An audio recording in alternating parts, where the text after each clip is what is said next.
It's always good to be able to look over players and their performance and see who's coming through. It's exciting actually looking at players that are improving and seeing whether they can make the team or not. And we've got a pretty settled squad, although a larger one. And we've got guys like Cornell Du Preez, who was with us in November and played well against Harlequins, and he offers us something that we like.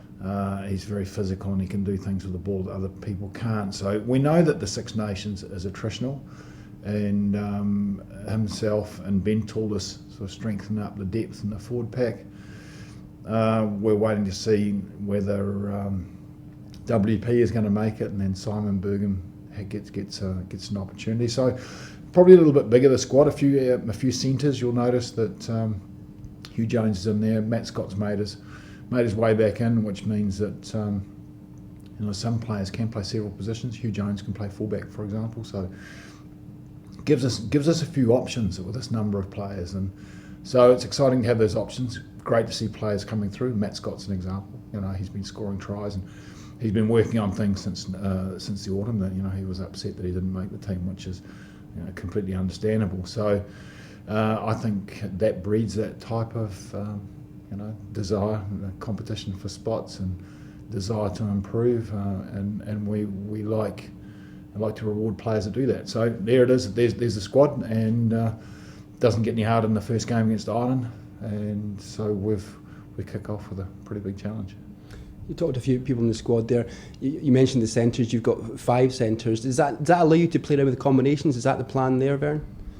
Yeah, well, first of all, like I said, it helps us deal with injuries. So reasonably seamlessly, hopefully. We've got players that are coming back from injury. Duncan Taylor's coming back from injury, and so is Hugh Jones. But it means there is Duncan can play in the wing. Hugh can play fullback. Hoggy can play 10. There's a whole lot of different options we can have, and the idea is to be able to keep attacking the opposition. So that'll be our main focus. And Dunky's back in the squad as well. What have you made of Duncan this season? Yeah, Duncan's been working on his game, and he's been working well with Duncan Hodge, his mentor, and I think he's improving. He's getting the ball close to the line. He becomes more of an attacking threat and has less lateral movement in his game. We know he's got great skill set with his kicking tee, and look, he needs to work and has been working on his composure, his decision making, and how to run a game, and obviously we enjoy getting him back within the squad. And he's a very positive member within a group, which is what you need, because they're tough times, Six Nations, and the ball won't always bounce the way we want it to bounce, but having positive characters within the team is important.